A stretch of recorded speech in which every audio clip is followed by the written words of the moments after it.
अमेरिकी शेयरों में तेजी से नैस्डैक करीब 0.5% चढ़ा, लेकिन दाव पर हल्का दबाव। एशिया की मिलीजुली शुरुआत और एसजेएक्स निफ्टी है सपाट। एनएससी में कल हुई टेक्निकल दिक्कत के बाद सीएनबीसी आवाज की मुहिम। एनएससी करे निवेशकों के नुकसान की भरपाई। एक्सचेंज, रेगुलेटर और सरकार तक हम पहुंचाएंगे आपकी आवाज। आज इंडसइंड बैंक के नतीजों से होगा अर्निंग सीजन का आगाज।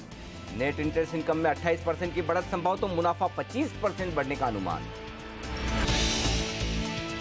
टेलीकॉम कंपनियों में एक बार फिर डेटा के लिए जंग छिड़ी। एयरटेल के पोस्ट पेड यूजर्स अगले महीने भी इस्तेमाल कर सकेंगे बचा हुआ डेटा। अगले 3 साल में 2000 करोड़ रुपए निवेश करेगी एयरटेल। चीनी कंपनियों को सरकार की मीठी राहत। इंपोर्ट ड्यूटी 40% बढ़ाकर 50% की। घरेलू बाजार में भाव गिरने से किसानों को नुकसान की थी आशंका। किसानों की खराब हालत के लिए प्रधानमंत्री ने राज्यों पर फोड़ा ठिकरा। कहा कृषि सुधार पर ध्यान दे राज्य, सॉइल हेल्थ कार्ड और फसल बीमा पर दें जोर। और जम्मू कश्मीर के अनंतनाग में आतंकी हमला, 5 महिलाओं समेत 7 अमरनाथ यात्रियों की मौत, 19 यात्री घायल।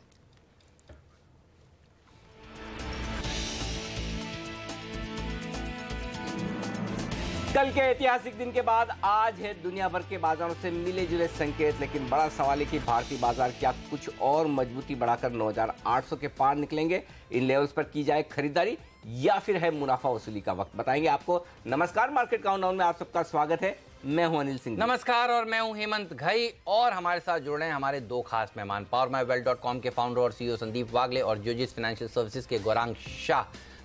लेकिन सबसे पहले आज शुरुआत करते हैं सीएनबीसी आवाज की मुहिम के साथ। जी हां, कल जिन भी ट्रेडर्स को नुकसान हुआ है हम उनके साथ खड़े हैं और हम इस नुकसान के लिए एनएससी से कहते हैं कि वो इसकी भरपाई करे। जी हां, ट्रेडर्स को जहां भी नुकसान हुआ है, मार्केट कंडीशंस एक स्टेबल नहीं थी और उसमें कई लोगों ने हमें बताया फेसबुक पर, ट्विटर पर कि उनको लॉस हुआ है। और एक्सचेंज का काम है सौदों को सही तरीके से एग्जीक्यूट करना, और एक्सचेंज इस सौदे को एग्जीक्यूट नहीं कर पाया तो लॉस ट्रेडर क्यों भरे, ये बड़ा सवाल। देखिए, घटना को हुए 20 घंटे बीत चुके हैं और अभी तक एनएससी को यह पता नहीं चल पा रहा है कि हुआ क्या है। टेक्निकल स्नैग यानी कि तकनीकी दिक्कत, सॉफ्टवेयर में गड़बड़ी, ये नाम देकर आप पल्ला नहीं झाड़ सकते अपनी जिम्मेदारी से। अगर आपको 20 घंटे तक ये समझ में नहीं आता कि हुआ क्या है, और अगर जो हुआ है आपको समझ में आ गया जिसे आप जनता को बताना नहीं चाहते हैं, तो फिर मामला और भी गंभीर है।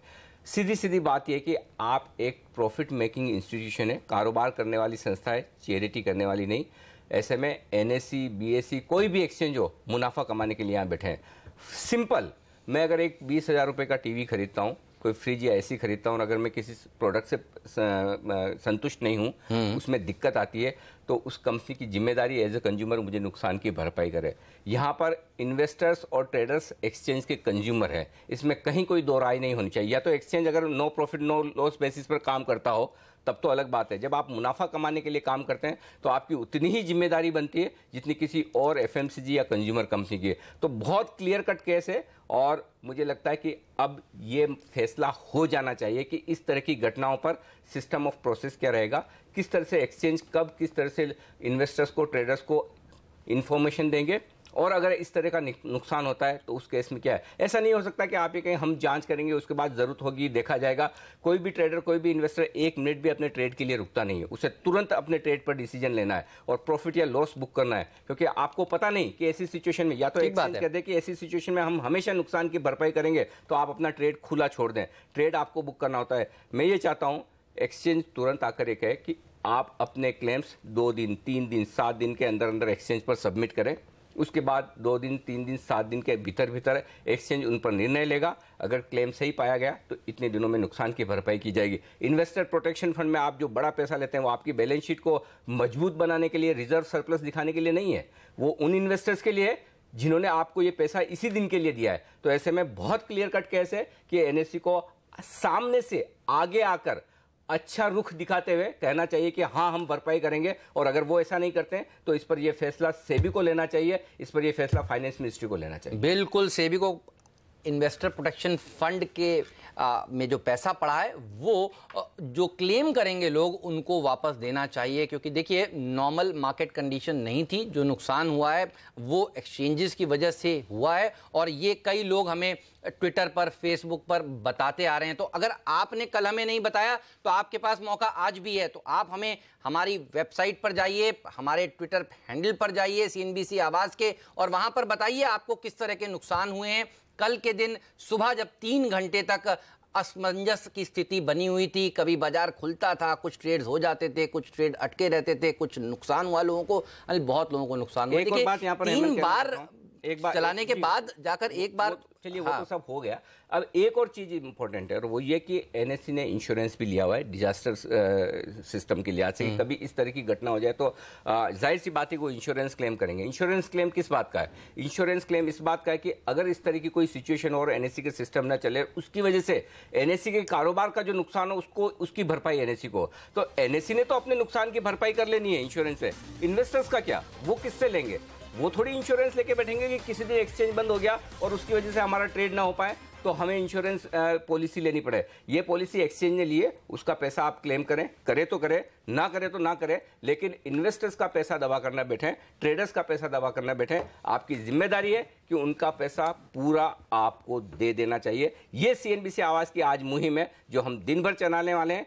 उम्मीद करेंगे एक्सचेंज को जल्द से जल्द समझ में आएगा, आगे आकर वो रिएक्शन देंगे। और कल से हम उनसे बात करने की कोशिश भी कर रहे हैं, लेकिन आने के लिए तैयार नहीं है। उन्हें पता है मुश्किल सवालों के जवाब देने पड़ सकते हैं, जाहिर सी बात है, इस वजह से एक्सचेंज बात करने को तैयार नहीं। लेकिन हमारा काम है, हम आपकी आवाज़ उठाएंगे और ज़रूर उठाएंगे। बिल्कुल, और देखिए कोई चैनल आपकी इस समय आवाज़ नहीं उठा रहा है सिवाय CNBC आवाज़ के। उठाकर देख लीजिए, और हम हैं इस समय भी आपके साथ, हमेशा की तरह आपकी आवाज़ को हम प्राथमिकता देते हैं, और इसीलिए आप हमें बना रखे हैं देश का नंबर 1 बिजनेस चैनल। चलिए अब आगे बढ़ते हैं और बताते हैं आपको आज किस तरह की रणनीति बनानी चाहिए। और देखिए ग्लोबल मार्केट्स की तस्वीर तो बहुत ही बढ़िया है, और खास तौर पर एशियाई मार्केट्स देखिए क्या ज़बरदस्त तरीके से कारोबार कर रहे हैं। हांगकांग के बाज़ारों में तेज़ी देखने को मिल रही है, और एक नए हाई की तैयारी भारतीय बाजारों में आज देखने को मिलेगी। 250 पॉइंट ऊपर, अमेरिका को छोड़ दीजिए, वहां से क्यूज नहीं ले रहे हैं भारतीय बाजार, और वो भी खराब नहीं थे, फ्लैट थे, कोई बहुत गिरावट वहां पर देखने को नहीं मिली। और वहां पर भी देखिए टेक शेयरों में अब थोड़ी बहुत खरीदारी होती हुई नजर आ रही है।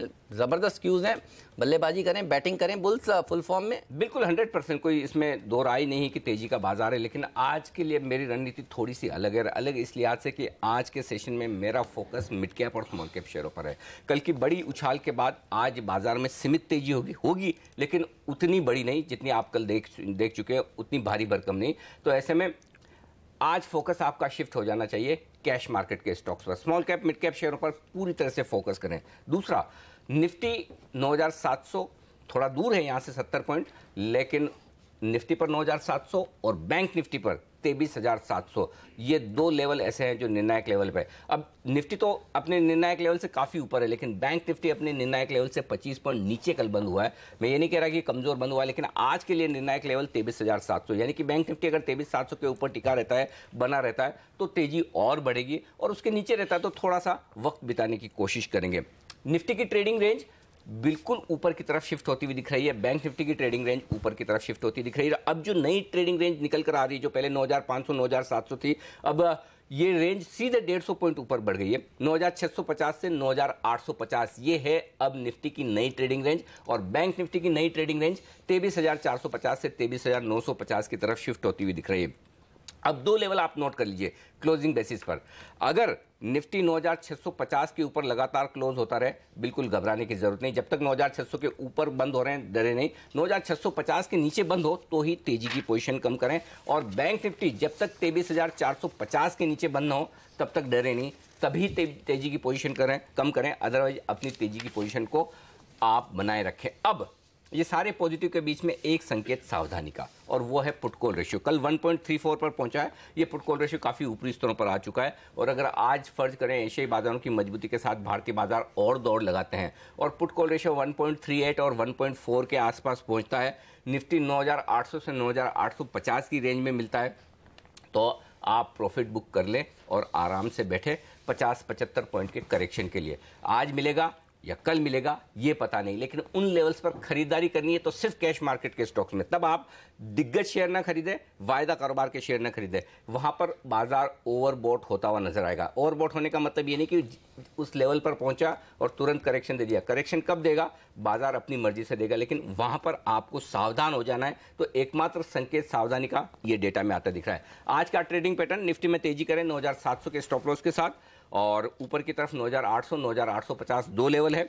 बैंक निफ्टी में तेजी करें 23,500 के स्टॉप लॉस के साथ 23,900 के टारगेट के लिए। हाँ, बैंक निफ्टी में जरूर वीकली एक्सपायरी तक अपसाइड लिमिटेड है, तो एक बार की 23,900 के आसपास शॉर्ट कॉल भी लिया जा सकता है स्किल ट्रेडर्स के लिए। 24,000 का स्ट्रिक्ट स्टॉप लॉस और 23,700 के टारगेट के लिए। दो सेक्टर, एफएमसीजी और अच्छी खबरों के दम पर जो आपने हेडलाइन में सुना, शुगर। ओके, चलिए तो इन सेक्टर्स के ऊपर रखिएगा नजर। वागले साहब से पूछते हैं कि वो आज निफ्टी को किस तरह से ट्रेड करना चाहेंगे। गुड मॉर्निंग सर, बताइए क्या कॉल है निफ्टी बैंक निफ्टी पर आपका? Good morning Hemant, good morning Anil morning ji. Sir. I think levels absolutely Anil ji के साथ मैच हो रहे हैं। 9700 का मेरा निफ्टी का स्टॉप लॉस है, 9860 का टारगेट है। शायद आज हमको एक कंसोलिडेशन का दौरा मिलेगा कल इतने बड़ी के बाद, पर उसको वीकनेस नहीं माना जाना चाहिए। हाँ, एक चीज से मैं वरीड हूँ, जो पिछले 2-3 बार से परफेक्ट चलते। हाँ सही बात है। सो थोड़ा सावधानी के तो साथ थोड़ा सावधानी बरते, ये लॉजिकल है। और स्टॉक स्पेसिफिक व्यू ले ले। बैंक निफ्टी 23,500, 23,900 और मेरे आज चारों बाय कॉल है। चारों बाय कॉल है। तो कौन से हैं वो कॉल्स, वो बताएंगे आपको। अच्छा, गौरांग शाह जी भी हमारे साथ जुड़ चुके हैं, उनसे भी जानेंगे कि कौन से वो इन्वेस्टमेंट ग्रेड के बढ़िया शेयर हैं जो आपको अपने पोर्टफोलियो में खरीद कर रखने चाहिए। लेकिन पहले बात करते हैं एफआईएस और डीआईएस के डेटा की, साथ ही एफएनओ का डेटा। तो एफएनओ में सबसे इंपॉर्टेंट डेटा तो अनिल ने बताया कि पुट कॉल रेशियो ऊपर है, लेकिन देखिए कल डीआईआईएस ने 895 करोड़ रुपए की कैश मार्केट में खरीदारी करी है, और एफआईएस की तरफ से भी देखिए सेलिंग नहीं हुई है, छोटी ही सही, लेकिन बाय का फिगर 100 करोड़ रुपए का। कैसा लग रहा है? देखिए, कल के आंकड़े के देखने के बाद भी मैंने आंकड़े आज जो लिखा है एफआईएस के डेटा, वो न्यूट्रल है। न्यूट्रल क्यों है? क्योंकि कल सिर्फ और सिर्फ शॉर्ट कवरिंग हुई है। 2150 करोड़ के आसपास के स्टॉक फ्यूचर्स एफआईएस ने खरीदे हैं और वो शॉर्ट कवरिंग हुए हैं, और सामने 1000 करोड़ के इंडेक्स फ्यूचर्स बेचे हैं और वहां पर भी ओपन इंटरेस्ट घटा है। तो कल स्टॉक फ्यूचर्स में भी ओपन इंटरेस्ट घटा है एफआईएस का, और इंडेक्स फ्यूचर्स में भी। इसका मतलब क्लियर कट है, इंडेक्स फ्यूचर्स में थोड़ी सी एफआईएस ने ऊपरी स्तरों पर प्रॉफिट बुकिंग की है तेजी की पोजिशन में, और दूसरा ये कि एफआईएस ने स्टॉक फ्यूचर्स में शॉर्ट कवरिंग की है, तो सामने सामने पोजीशन कम की है। अब इंटरेस्टिंग बात क्या है? इंटरेस्टिंग बात यह कि अब ये शॉर्ट कवरिंग कितनी होनी थी? क्या 2150 करोड़ की शॉर्ट कवरिंग काफी है? शायद नहीं। तो ऐसे में जुलाई सीरीज में बचे हुए दिनों में एक बात बहुत साफ है, जो सेबी का सर्कुलर आया है उसमें जो कुछ भी शॉर्ट या लॉन्ग पोजीशन ट्रेडिंग के लिहाज से पी नोट्स में है एफआईएस की, अब वो कितनी है किसी को पता नहीं, वो खत्म होनी है। तो मुझे लगता है कि स्टॉक फ्यूचर्स में अब काफी हद तक और शॉर्ट कवरिंग आने की संभावना है। जिन स्टॉक्स में जो हम कल भी बात कर रहे थे कि सदाबहार शॉर्ट जिन्हें समझ रखा है, कुछ सरकारी कंपनियां, कुछ पीएसयू बैंक, कुछ कमजोर क्वालिटी के स्टॉक, ये स्टॉक है जुलाई की सीरीज में बहुत गिरेंगे नहीं। ये एक सबसे बढ़िया संकेत इन डेटा से मिल रहा है। बाकी कैश मार्केट में जो घरेलू फंड ने दमदार खरीदारी की है कल 900 करोड़ की, वो भाप गए कि अब एफआईएस लेने आ रहे हैं तो हमें और ज्यादा तेजी से खरीदना है, और ये बहुत अच्छा संकेत है। और ये संकेत ऐसा दिखा रहा है कि फिर बाजार 10,000 की तरफ तेजी से बढ़ने के लिए तैयार है। जहां तक वायदा कारोबार के आंकड़ों का सवाल है, पहली बार इस सीरीज में स्टॉक फ्यूचर्स में 6 करोड़ शेयर लगभग कम होते हुए दिखे ओपन इंटरेस्ट से। जाहिर सी बात है कि शॉर्ट कवरिंग हुई है। निफ्टी में वैसे ही मामला है। बैंक निफ्टी में थोड़ी बहुत तेजी की पोजीशन जरूर बनी है, 82,000 शेयर वहां पर जुड़े। पुट कॉल रेशियो कल 1.34 पर है।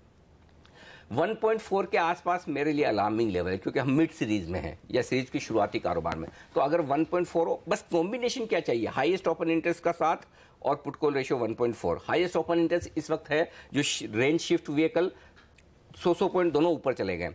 पुट में आ गया है 9,600 पर और कॉल में आ गया है 9,800 पर। तो अब 9,800 में 40 लाख शेयरों का ओपन इंटरेस्ट है। अगर 9,800 के पार आप निफ्टी को देखते हैं और पुट कॉल रेशियो 1.4 के आसपास है, तो वहां थोड़ा प्रॉफिट बुक करें, इंतजार करें करेक्शन का, उसके बाद फ्रेश खरीदारी करें। फ्रेश खरीदारी करने के लिए वो लेवल ठीक नहीं है। तो 9,800 9,850 कहीं की वो रेंज है जहां पर आपको प्रॉफिट बुक कर लेनी चाहिए। अब नीचे सपोर्ट का है 9,700, बेहद मजबूत सपोर्ट के तौर पर उभर कर आ रहा है। कल 9,700 के पुट में 21 लाख शेयर एक ही दिन में इतना बड़ा ओपन इंटरेस्ट एडिशन हुआ। इसका मतलब साफ है कि ट्रेडर्स ने ये मान लिया कि 9,700 को आप आसानी से तोड़ेंगे नहीं।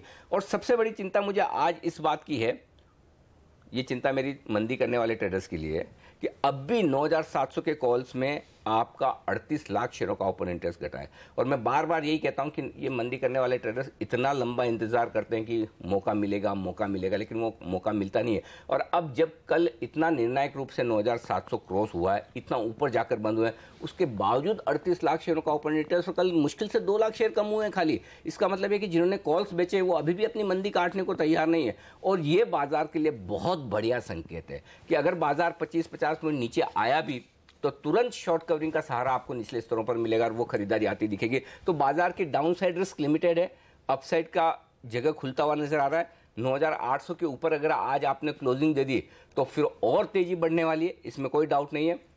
तो ऐसे में 9,700 को बेस मानकर आप तेजी की पोजीशन बनाकर रखें। निफ्टी में 23,500 को बैंक निफ्टी पर बेस मानकर तेजी की पोजीशन और बढ़ाएं। For a change bank Nifty के मुकाबले में निफ्टी ज्यादा मजबूत नजर आ रहा है, लेकिन आज के सेशन के लिए इन दोनों को छोड़ दीजिए, सिर्फ और सिर्फ कैश मार्केट के स्टॉक्स पर फोकस कीजिए। चलिए, और देखिए 9,800 क्या खूबसूरत लेवल है और पहली बार एसजी निफ्टी इसके ऊपर कारोबार करता हुआ दिख रहा है। तो आज एक बढ़िया सेशन रहने वाला है और ध्यान रखिएगा आज का दिन महत्वपूर्ण इसलिए भी है क्योंकि अर्निंग सीजन की भी आगाज आज से ही हो रहा है। IndusInd bank, south Indian bank के नंबर्स आज सेकेंड हाफ में आते हुए नजर आएंगे, तो एक बढ़िया session, first class fantastic session हो सकता है। गौरांग शाह जी से जानेंगे ब्रेक के उस पार की उनका आज का कॉल क्या है, कौन से स्टॉक्स उनको पसंद है। वागले साहब के इन्वेस्टमेंट के स्टॉक्स और ट्रेडिंग के स्टॉक्स भी आपके सामने रखेंगे। ये सब एक्शन ब्रेक।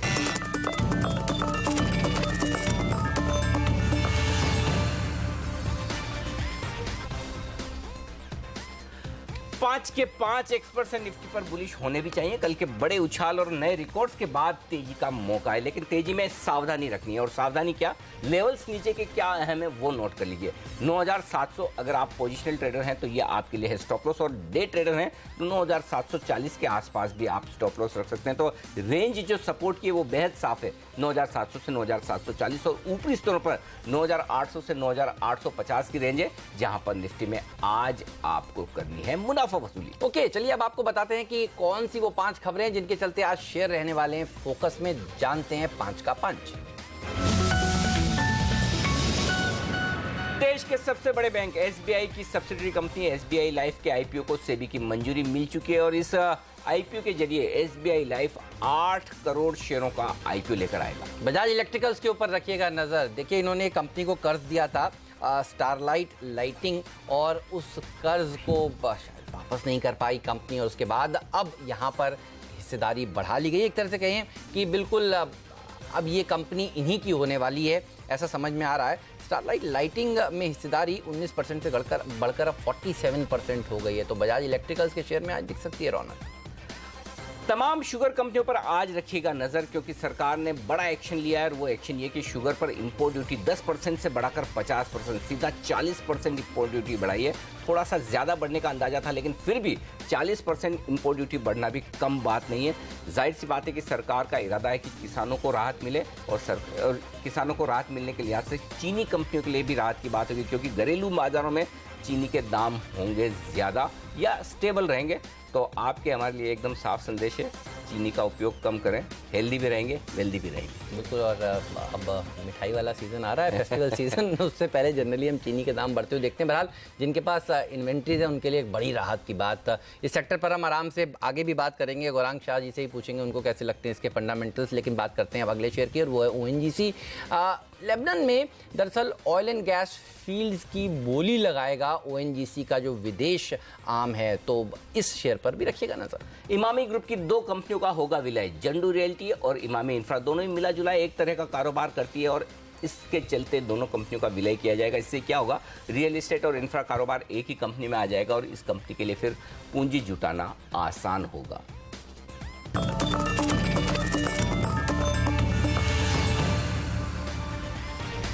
हमारे एक्सपर्ट्स हमारे साथ हैं इस वक्त संदीप वागले साहब, और अब हमारे साथ जियोजीत सिक्योरिटीज के गौरांग शाह साहब भी कार्यक्रम में शामिल हो चुके हैं। स्वागत है सर आपका भी सीएनबीसी आवाज पर। नए रिकॉर्ड बने हैं कल, बधाई आपको। बताइए इस लेवल पर क्या कुछ खरीदना चाहते हैं नया आप?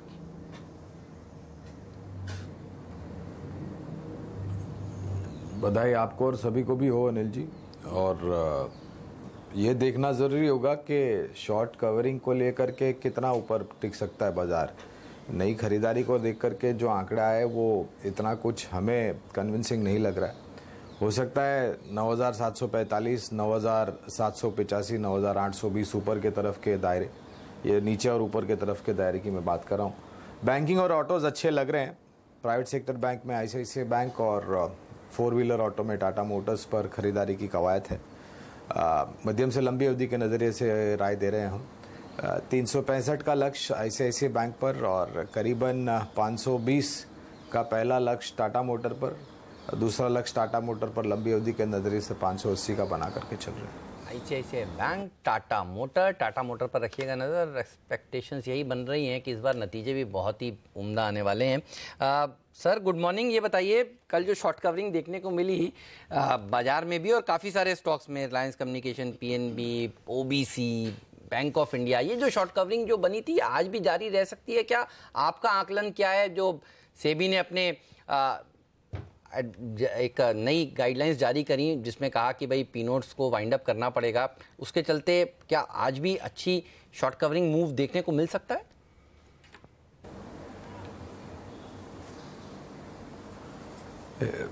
सुप्रभात हेमंत जी, आपको भी। जो जानकारी हमारे और आपके पास है वो है पी नोट के ऊपर कुछ पाबंदी और प्रतिबंध लगा हुआ है। जो जानकारी नहीं है कि FIs की कितनी ऐसी नेकेड पोजीशन है जहां पर शॉर्ट है। और जो भी नाम अभी आपने जिक्र किए, PNB, OBC, रिलायंस कम्युनिकेशन, ये सब कमज़ोर नाम है। कोई ऐसी वजह नहीं थी बुनियादी तौर पर कि ये आपको कल 4 या 5 या 6% ऊपर जा करके बन दे।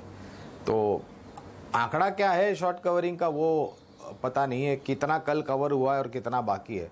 हो सकता है एक फॉलो अप शॉर्ट कवरिंग आ सकती है, लेकिन उन सब का फायदा उठा करके जो भी नाम आपने जिक्र किए वहां से निकलने की राय होगी। चीनी शेयरों पर गौरांग आपसे राय लेना चाहता हूं। जो खबरें आई कि 10% से इंपोर्ट ड्यूटी बढ़ाकर 50% कर दिया, सीधा 40% बढ़ा है। लगता है कि अब अगले कुछ महीने तो कम से कम इन चीनी कंपनियों के लिए राहत भरे रहेंगे कि चीनी के दाम घटेंगे नहीं घरेलू बाजारों में, और सामने त्योहारी सीजन है, डिमांड तो बढ़ेगी। खरीदना चाहते हैं कोई शेयर आप?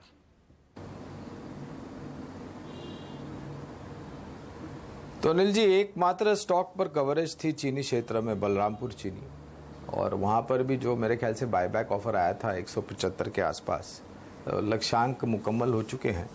गिरावट पर इस पर्टिकुलर कंपनी में शायद आप थोड़ा बहुत ध्यान दे सकते हैं, लेकिन ये देखना बहुत ही ज़रूरी होगा कि जो सरकार ने नियमों में बदलाव किया है, जो ड्यूटी बढ़ाई गई है, उसको लेकर के स्थानीय मार्केट में कितना सहारा मिलता है और कितना सपोर्ट मिलता है। ये बात सही है, त्योहारों का सीज़न आने वाला है और जो दाम यहाँ पर थे उसको लेकर के सरकार को भी चिंता थी, किसान की भी हालत बहुत ही ख़राब थी। लेकिन देखते हैं इस कदम को लेकर के कितना डिमांड यहाँ पर सपोर्ट मिलता है वगैरह वगैरह। लिए तो 40% से ड्यूटी बढ़ाकर 60% कर दी गई, 50% कर दी गई है। मांग थी कि 60% होनी चाहिए, तो 60 तो नहीं हुई, लेकिन 50 भी बढ़िया ड्यूटी मानी जाएगी। 10% का इंक्रीज तो देखना होगा। चार्ट्स पर कौन से शुगर शेयर ज़बरदस्त लग रहे हैं, इस पर भी हम विस्तार से बात करेंगे। वागले साहब इन सबके चार्ट्स देख रहे हैं। एक ब्रेक ले लेते हैं और ब्रेक के बाद फिर पूछेंगे उनसे कौन सा शेयर सबसे ज़्यादा भाग सकता है आज इस पैक में।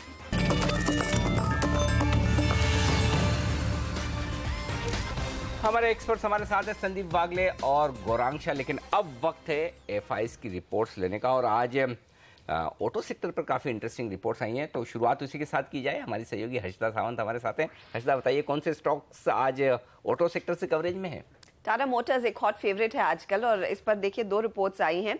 JP मॉर्गन ने एक ओवरवेट का कॉल दिया है स्टॉक पर, टारगेट 570 का। ट्रिगर वही है कि चाइना से हमने देखा है एक अच्छा सेल्स ग्रोथ देखने को मिली है। जो लेटेस्ट आंकड़े आए, लगभग Q1 में रिटेल्स 3.5% बढ़ती हुई दिखाई दे रही है, और वेलार नई डिस्कवरी वॉल्यूम्स ग्रोथ को ड्राइव करेंगी सेकंड क्वार्टर में भी। साथ ही साथ सिटी भी बुलिश है स्टॉक पर, बाय का कॉल आ रहा है। 595 का टारगेट, मेरे ख्याल में ये सबसे बुलिश टारगेट आया है अब तक का टाटा मोटर्स पर। 595 के टारगेट के लिहाज से खरीदारी की राय सिटी ग्रुप दे रहा है। JLR ने जो 11% का सेल्स ग्रोथ दिखाया है वो काफी पॉजिटिव है जून के महीने में। साथ ही साथ उनको लगता है चाइना एक बहुत की मार्केट है, और ईयर ऑन ईयर जो 65% की बढ़त देखने को मिली, अगर उसको वो आधा भी मेंटेन करते हैं, कंपनी के स्टॉक में काफी फायदा मिलता दिखाई देगा। इसके अलावा M&M पर HSBC की रिपोर्ट है, इन्होंने खरीदारी की राय बरकरार रखी है। टारगेट जो पहले 1500 था उसको बढ़ाया है 50 रुपए से 1550 का M&M पर टारगेट आया है। ऑफ कोर्स उनको लगता है कि रिटर्न रेशियोज बेहतर होते हुए दिखाई दे रहे हैं, कैश कंपनी बेहतर मैनेज कर रही है और ऑफ कोर्स ट्रैक्टर बिजनेस से ही सबसे ज्यादा ट्रैक्शन देखने को मिलेगा पहली तिमाही में, इसीलिए उनको लगता है यहाँ पर खरीदारी करनी चाहिए। HSBC इनफैक्ट मदरसन सुमी पर भी एक खरीदारी की राय मेंटेन कर रहा है और उन्होंने एक फेयर वैल्यू दिया है स्टॉक पर। 333 का यहाँ पर टारगेट है। उनको लगता है कि 2020 का जो गोल था कंपनी का $18 बिलियन रेवेन्यू अचीव करने का, कंपनी उस पर बहुत तेजी से काम कर रही है। इनफैक्ट अहेड ऑफ टाइम है, थोड़ा सा अहेड ऑफ द कर्व है और उससे ज्यादा फायदा बनता हुआ दिखाई देगा और करीब करीब 40% ROCE एक्सपेक्टेड टाइमलाइन पर कंपनी अचीव कर पाएगी, इसीलिए HSBC बुलिश है मदरसन सुमी पर। ओके, तो Tata motor, Motherson Sumi, auto pack पे सब बुलिश। और गौरांग जी भी कुछ ही देर पहले कह रहे थे टाटा मोटर पर रखिएगा नजर और अब से लेकर नतीजों तक ये शेयर कमाल दिखा सकता है। एक्सपेक्टेशंस हम आपको दूसरे दिन लगातार देखिए बता रहे हैं कि इस बार अच्छे नंबर्स की बाजार लगाकर चल रहा है। तो टाटा मोटर का चार्ट कैसा लगता है वागले साहब से पूछेंगे। चीनी के शेयर वो इस समय देख के बता देंगे आपको थोड़ी देर बाद कि कौन सा बढ़िया है, लेकिन हर्षदा बताइए बाकी के कौन से वो स्टॉक्स हैं जहां पर ब्रोकरेज हाउसेस की रिपोर्ट्स हैं? इनफैक्ट कई रिपोर्ट्स हैं। JP मॉर्गन L&T पर ओवरवेट का कॉल दे रहा है हेमंत। यहाँ पर टारगेट करीब 1925 रुपए का आया है। उनको लगता है लो मार्जिन और हाई टैक्स बेस का फायदा जून क्वार्टर में मिलता हुआ दिखाई देगा। अर्निंग्स ग्रोथ में थोड़ी सी इंप्रूवमेंट है, ज्यादा नहीं। हालांकि जो ओवरऑल डिस्क्लोजर्स रहे हैं ऑर्डर इनफ्लोज के लिहाज से वो थोड़े से नर्म रहे हैं अब तक, तो ऑर्डर बुक के मद्देनजर ज्यादा ग्रोथ नहीं देखने को मिलेगी, लेकिन कंपनी कोशिश कर रही है धीरे धीरे करके अपने बिजनेस में ट्रैक्शन लाने की। इसके अलावा क्रेडिट स्विस कंज्यूमर स्पेस पर बुलिश रहा है। ITC of course hot favourite है। ITC पर 400 का टारगेट है। गोदरेज इंडस्ट्रीज पर इनका 1000 का टारगेट आया है। उनको लगता है अगले 2 से 3 सालों में सबसे ज्यादा ग्रोथ इसी सेक्टर में देखने को मिलेगी, इसीलिए वो प्रेफर करेंगे इस समय इन स्टॉक्स को खरीदना। और इमामी एक लैगर्ड साबित रहा है, लेकिन क्रेडिट स्विस कह रहा है यहाँ पर खरीदारी कर लेनी चाहिए। 1250 का टारगेट ये दे रहे हैं। मॉर्गन स्टैनली के रेडार पर गोदरेज प्रॉपर्टीज है। अब गोदरेज में इनका मानना है कि इक्वल वेट की वो रेटिंग दे रहे हैं, टारगेट 475 का देंगे। गोदरेज ने हाल ही में लगभग 3 प्रोजेक्ट्स अनाउंस किए, 2 गुड़गांव में है, 1 बैंगलोर में है। उसका फायदा कंपनी को आने वाले साल की पहली तिमाही में मिलता हुआ दिखाई देगा और ये एक ड्राइविंग फैक्टर रहेगा गोदरेज के लिए गोइंग फॉरवर्ड। साथ ही साथ मॉर्गन स्टैनली ने बायोकॉन पर भी कॉल दिया है। ओवरवेट का यहाँ पर कॉल आया है, 421 का टारगेट। जो फ्रेंच रेगुलेटर ने ऑब्जर्वेशंस किए हैं उनको लगता है उससे ज्यादा चिंता नहीं करनी चाहिए, क्योंकि जो भी ऑब्जर्वेशंस है उस पर सुधार किया जाएगा और कंपनी उस पर काम भी शुरू कर चुकी है। साथ ही साथ सिटी भी एक खरीदारी की राय दे रहा है। हालांकि टारगेट इन्होंने बायोकॉन पर थोड़ा सा घटाया, 440 था पहले, अब वो 405 का टारगेट दे रहे हैं। ओके, तो ये तमाम रिपोर्ट्स हैं जहां पर आज एक्शन रहने वाला है जो FIs के रडार पर है। शुक्रिया हर्षदा। लेकिन बात करें अब उन स्टॉक्स की जहां पर एक्शन वाकई में जबरदस्त बढ़ने वाला है और उनमें टाटा मोटर्स के चार्ट्स पर एक बार राय ले ली जाए वागले साहब से, चूंकि काफ़ी बुलिश होते हुए दिख रहे हैं FIs भी। गौरांग ने भी कहा है वागले साहब खरीदा जाए इसे। और एक और बात ये बताइए, टाटा मोटर खरीदें या DVR खरीदें? अनिल जी, DVR में मोमेंटम ज़्यादा होता है। हाँ। तो उस लिहाज से अगर आपको लेना है एज ए ट्रेड तो डेफिनेटली DVR खरीदे।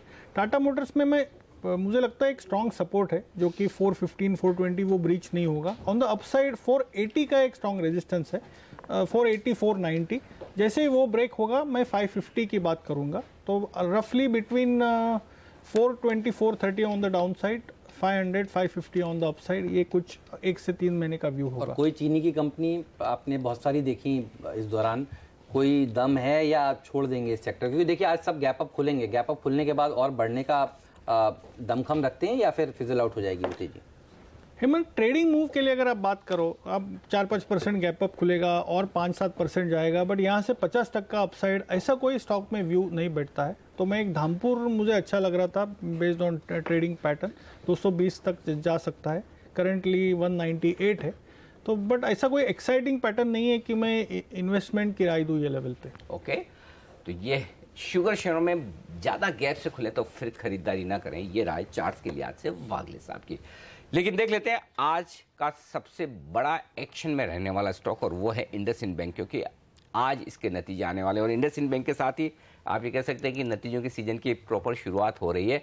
तो नतीजे कैसे रहेंगे और नतीजों में क्या कुछ खास बातें जो आपको देखनी चाहिए, हमारे रिसर्च एनालिस्ट वरुण दुबे हमारे साथ हैं अपना पोल लेकर। बताएं वरुण। देखिए, इंडसइंड बैंक के नतीजे बेहतरीन रहेंगे। लगातार जो बेहतर ग्रोथ मोमेंटम ये बैंक डिलीवर करता आया है वो इस बार भी डिलीवर होगा। एनआईआई में करीब 27%, मुनाफे में और लोन ग्रोथ में करीब 25% के आसपास की बढ़ोतरी होगी। इसके अलावा जो कमर्शियल व्हीकल्स के लोन्स है वो इस बार काफ़ी बेहतरीन ले सकते हैं। जो एनपीएस है वो 1% के नीचे रहे तो इसे पॉजिटिव माना जाएगा, लेकिन स्लिपेजेस के आंकड़े पे खास नज़र रखनी होगी क्योंकि पिछली बार यहीं से डिसअपॉइंटमेंट आया था। हाँ, बिल्कुल सही बात है। तो इस बार भी क्लोजली वॉच करेगा बाजार इंडसइंड बैंक के नतीजे, साथ ही साउथ इंडियन बैंक के नंबर्स भी आने वाले हैं। गौरांग जी बताइए, क्या उम्मीद है आपकी और आपकी नज़र कौन सी चीज़ पर रहने वाली है इंडसइंड बैंक के परिणामों में?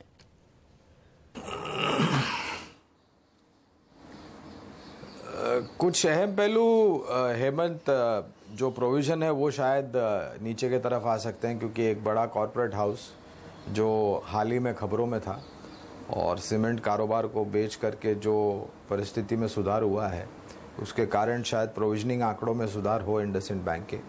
मार्जिन्स में इजाफे, नेट इनकम में एक पॉजिटिव नंबर आएगा लेकिन ज़्यादा उत्साह नहीं होगा। लेकिन ओवरऑल ग्रोथ टिप्पणी जो बैंक की है, और हेमंत ये एक ऐसी मझौली प्राइवेट सेक्टर बैंक है इंडसइंड बैंक और यस बैंक जो पिछले 16-17 तिमाही से लगातार अपने जो परफॉर्मेंस है उसको बेहतर करते आई हुए। They have always raise the bar. तो पिछली तिमाही में जो नतीजे में परिस्थिति थी वो थोड़ी निराशाजनक थी, लेकिन उम्मीद रखता हूँ कि ये जो परिवर्तन हुआ है उसके कारण इस बारी के आंकड़ों में जो इस वित्तीय साल के पहली तिमाही के आंकड़े होंगे वहाँ पर आसार सुधरते हुए नजर आएंगे। एज अ डिस्क्लोजर, जो नाम मैंने दोनों लिए हैं इंडसइंड बैंक और यस बैंक, वहाँ पर हमारी कवरेज है और हमने हमारे क्लाइंट्स को राय दी है खरीदारी करने के लिए लंबी अवधि के नज़रिए से। ये डिस्क्लोजर है मेरा। ओके, तो ये है इंडसइंड बैंक पर आपके लिए राय। शुक्रिया गौरांग आपका हमारे लिए वक्त निकालने के लिए। ब्रेक का वक्त है और ब्रेक के उस पार हमारे साथ दो और मेहमान जुड़ने वाले हैं। वायदा कारोबार की स्ट्रेटेजी देने के लिए चॉइस ब्रोकिंग के एसोसिएट डायरेक्टर सुमित बगड़िया तैयार हैं और फंडामेंटल राय देने के लिए एंजल ब्रोकिंग से फंड मैनेजर मयूरेश जोशी जुड़ेंगे इस ब्रेक के बाद।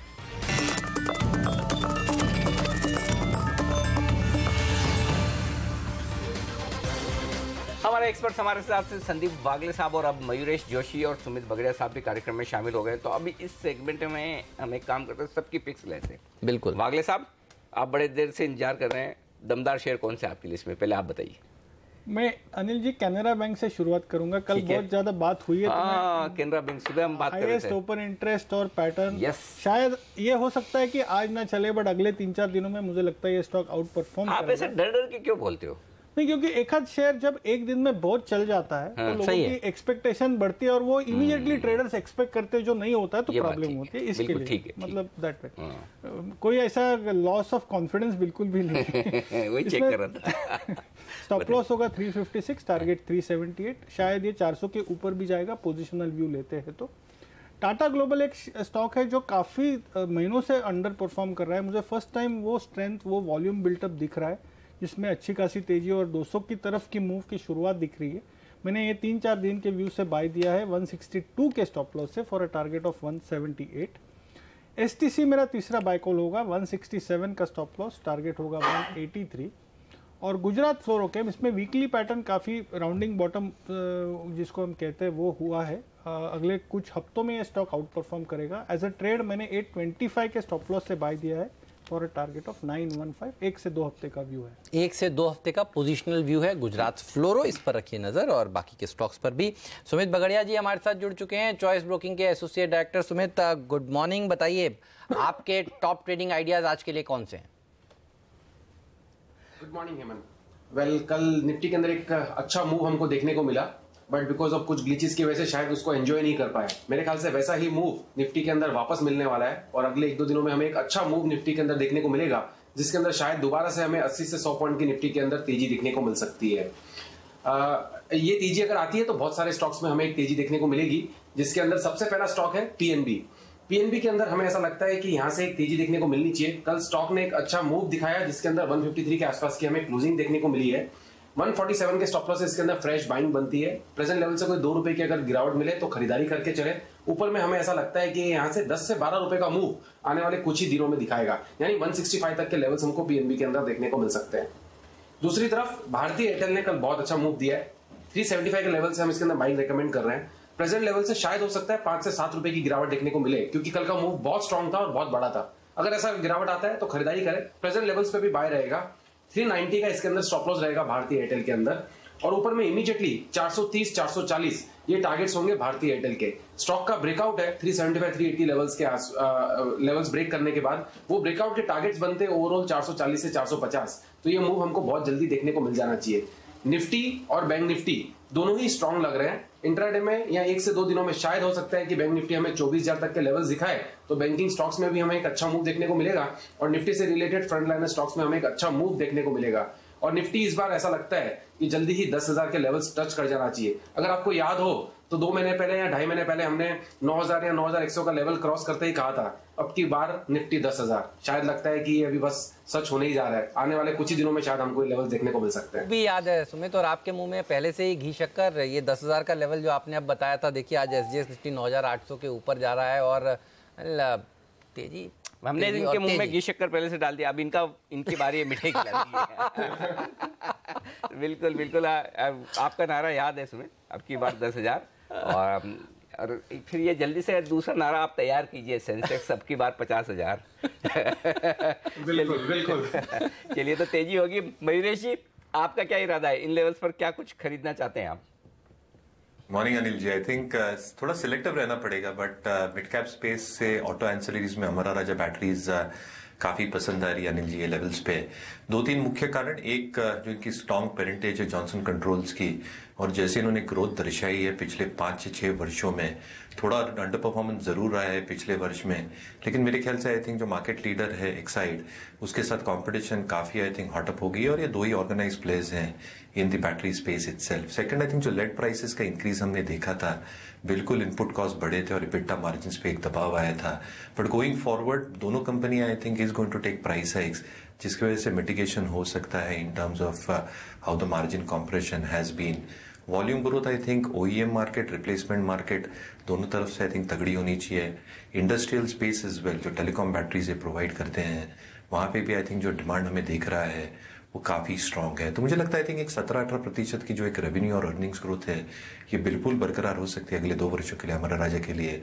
EBITDA margin should come back to 17-17.5%, और जो अंडर परफॉर्मेंस है एक्साइड का, मुझे लगता है शायद ये आउट परफॉर्म करे ओवर द नेक्स्ट 1.5-2 ईयर्स। तो आई थिंक ऑटो एंसिलरी में से हमारा Raja is something that I prefer. Second, mid cap universe में Wonderla Holidays is something that I am liking. अगर इंडिया की डेमोग्राफिक्स आप देखें और जैसे फुटफॉल्स ग्रो हुई है वंडरला हॉलिडेज की, हैदराबाद पार्क उनका कमीशन हुआ था in the first year of operation itself, EBITDA break even इन्होंने अचीव किया था, बट लार्जली आई थिंक जो वॉल्यूम ग्रोथ हुई है इन टर्म्स ऑफ फुटफॉल 14% से ग्रो हुई है। हमारे अनुमान में आई थिंक एक 12% की ग्रोथ कंजर्वेटिव भी पकड़ के चले over the next 12 months to 24 months, so that should have a significant increase in terms of volume accretion. दूसरा जो रियलाइजेशन ग्रोथ है, जो F&B सेक्शन है, जो food and beverages section, that in FY17 has grown at 38%। 214 रुपए का contribution रहा है to average realization of 978 rupees.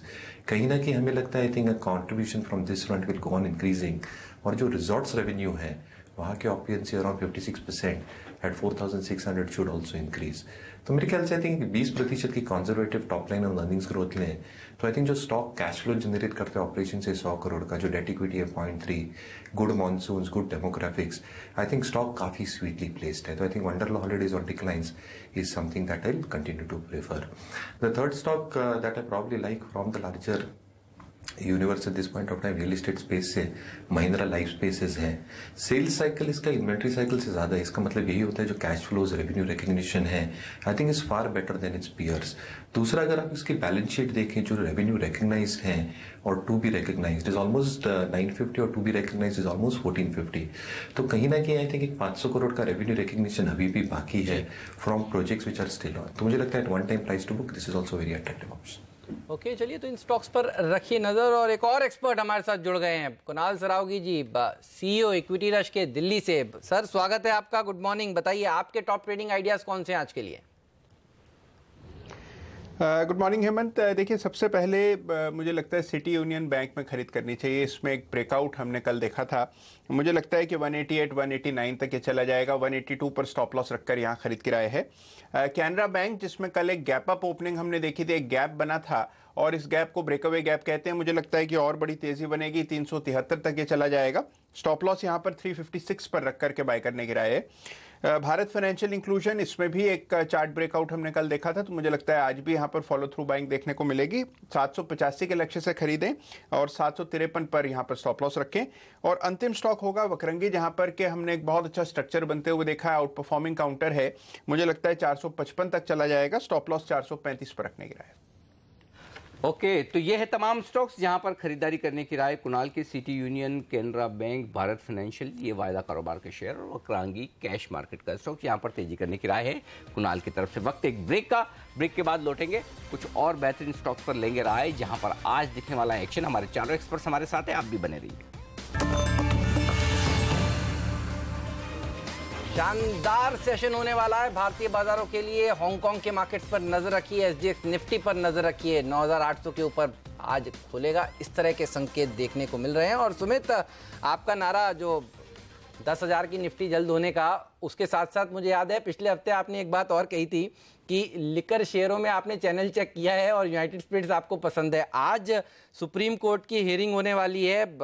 500 metre highway के ऊपर जो लिकर की दुकानें हैं, जो रेस्टोरेंट्स हैं, उसके ऊपर कोई शेयर आपको अभी भी अच्छा लगता है क्या? यूनाइटेड स्पिरिट्स, यूनाइटेड ब्रूवरीज या कैश मार्केट के कोई स्टॉक्स, इस स्पेस में कौन से शेयरों पर आप बुलिश हैं? जी बिल्कुल। एक तो चैनल चेक से मेरा मतलब ये है कि मैं किसी के साथ जाता हूं, तब वो लोग लेते हैं और मैं उनको ट्रैक करता हूं या उनको देखता हूं कि किस तरह से चैनल चेक हो रहा है। पर्सनली मैं कंज्यूम नहीं करता हूं। ज्यादा क्लेरिफिकेशन देने में भी दिक्कत हो जाती है, बिना मांगे वो नहीं देना चाहिए। अच्छा, दूसरी तरफ अगर बताइए सर, बताइए। तो बिल्कुल मैकडॉवेल अभी भी ठीक लग रहा है। स्टॉक ने ब्रेकआउट दिया हुआ है, 2600 रुपए के आसपास ये ट्रेड कर रहा है। यहाँ से इमीडिएटली अगर स्टॉक का ट्रेंड देखते हैं तो पॉजिटिव बना हुआ है। अगर ये स्टॉक के अंदर यहाँ से 2650 के ऊपर अगर ये सस्टेन होता है तो हमें 2800 2850 तक के लेवल्स देखने को मिल सकते हैं।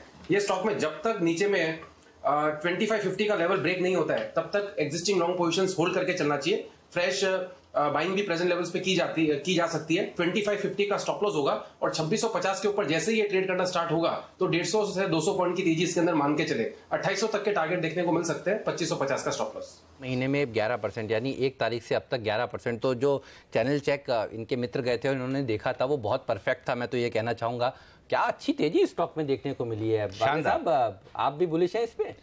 आई थिंक मैं 2150 से मेरे ख्याल से बात उससे भी पहले से जब राजन शाह आया था तभी 1800, तभी मैं बोल रहा था कि यहाँ तो आप साथ में थे ना। बराबर। अच्छा, वो क्लिपिंग मैंने अभी भी लगाई हुई है। अच्छा, जो जिन लोगों ने मिस किया है वो फेसबुक पेज मेरे सबसे ऊपर वही क्लिपिंग पड़ी हुई है लीगर शेयरों को लेकर के जो राजन लेकिन ने अभी ये लेवल पे मुझे जो सुमित कह रहे हैं मैं उनके साथ हूँ। 2800 2750 दिखता है, बट ये फ्रेश एंट्री करने का टाइम है। जिनके पास है वो होल्ड मैं एडवाइस करूंगा होल्ड करें या उसके आसपास। आपको याद होगा हमने पिछले हफ्ते कहा था कि अगले हफ्ते के लिए ये एक शेयर है जो अच्छा परफॉर्मेंस दिखा सकता है। और देखिए ये शेयर अच्छा परफॉर्मेंस दिखा रहा है। हमारे स्टूडियो डायरेक्टर आपको दिखा रहे हैं। देखिए 3 महीने में 40% और 1 महीने में करीब करीब 11-12% की अच्छी रैली। बिल्कुल। तो अब इसमें दो चीजें हैं। एक तो जब स्टॉक हम 2000 के नीचे से कह रहे थे कि खरीदिए तो वो खरीदने का वक्त आ गया था और अब प्रॉफिट बुकिंग करने का वक्त है। अब जिनको खरीदना है ये शेयर, वागले साहब कब खरीदना है बताऊं मैं आपको।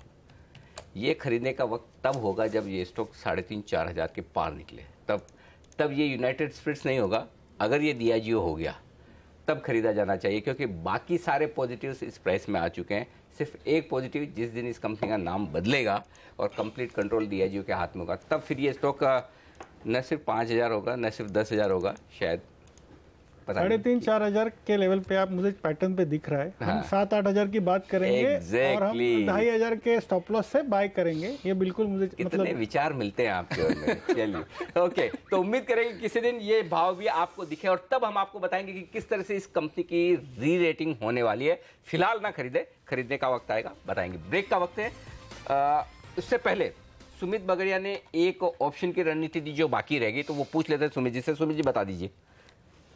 फार्मा स्टॉक्स में एक अच्छा मूव देखने को मिल रहा है, जिसमें से औरो फार्मा ने ब्रेकआउट भी दिया हुआ है, 700 के ऊपर सस्टेन भी कर रहा है। इमीडिएटली ऐसा लगता है कि ये स्टॉक के अंदर यहां से एक अच्छी तेजी देखने को मिलेगी, जिसके अंदर हमें ऊपर में 730 तक के लेवल या शायद 740 तक के लेवल्स भी देखने को मिल सकते हैं। इसके लिए औरो फार्मा का 720 का कॉल लेके काम करना है, जो कि 18 से 19 रुपए के आसपास अवेलेबल है। मार्केट ओपनिंग में शायद 19 रुपए भी अगर मिलता है तो ले लेना चाहिए। 12 रुपए का स्टॉप लॉस लगाना पड़ेगा, और अगर ये 20 से 30 रुपए का मूव हमें औरो फार्मा में देखने को मिलता है तो इस कॉल की वैल्यू ऊपर में 35 रुपए तक हमको आने वाले 3 से 4 दिनों में देखने को मिल सकती है। तो 12 रुपए के स्टॉप लॉस से औरो फार्मा का 720 का कॉल खरीदना है। वाह, वागले साहब के चेहरे की स्माइल। औरोबिंदो फार्मा पर बाय कॉल, चार्ट पर मजबूत, और स्टॉक काफी तेजी से भाग भी चुका है, लेकिन अब खरीदने के लिए आपको कॉल ऑप्शन के जरिए ट्रेड करना ठीक रहेगा, ये मानना है सुमित का। ब्रेक का वक्त है, और इस ब्रेक के पार जब लौटेंगे लेकर आएंगे बाजार का भरपूर एक्शन, बताएंगे आपको कैसी होगी भारतीय बाजारों की शुरुआत, क्योंकि एसजीएक्स निफ्टी दमदार प्रदर्शन करता हुआ 30 पॉइंट ऊपर 9,800 के आसपास खुलने की तैयारी। एशियाई बाजार मजबूत है, रुपए की ओपनिंग पर रखेंगे नजर, प्री ओपनिंग सेशन पर रखेंगे नजर, बताएंगे 20 बेहतरीन ट्रेडिंग आइडियाज आज के लिए, आप किन शेयरों पर रखें नजर, और उसके बाद 9:15 से वो सारा एक्शन होगा, और उम्मीद करें कि आज स्मूथ होगा। लेकिन जाने से पहले एक बात बता दें, अगर कल एनएससी के ट्रेडिंग टर्मिनल ठप होने की वजह से आपको कहीं किसी तरह की दिक्कत का सामना करना पड़ा हो, कोई ट्रेड्स आप न कर पाए हों, कोई ऑर्डर्स आपके एग्जीक्यूट ना हो पाए हों, हुए तो लॉस हो गया हो, अगर किसी भी तरह की आपको कोई भी समस्या हुई, तो आज सीएनबीसी आवाज दिन भर आपके लिए ये मुहिम उठा रहा है कि एनएससी इस नुकसान की भरपाई करे। जो ट्रेडर्स को उनकी तकनीकी दिक्कतों की वजह से नुकसान हुआ, उसकी जिम्मेदारी उनकी है। जो ट्रेडर्स है, इन्वेस्टर्स है, वो उनके कस्टमर है, और कंज्यूमर प्रोटेक्शन, कस्टमर प्रोटेक्शन के तहत उन्हें इसकी भरपाई करनी चाहिए। इन्वेस्टर प्रोटेक्शन फंड का पैसा इसी काम में लेना चाहिए, और इस बात को आज हम न सिर्फ एनएससी के सामने उठा रहे हैं, बल्कि हम सेबी और फाइनेंस मिनिस्ट्री से भी ये गुहार करते हैं कि जो छोटे इन्वेस्टर्स हैं उनके नुकसान की भरपाई की जाए। तो आपकी जो भी समस्या हैं कल की, वो आप हमें ट्विटर हैंडल पर भेजें, और तुरंत भेजें, हम कोशिश करेंगे आपकी बात ऊपर तक पहुंचाने की। ब्रेक का वक्त है, ब्रेक के बाद पहला सौदा।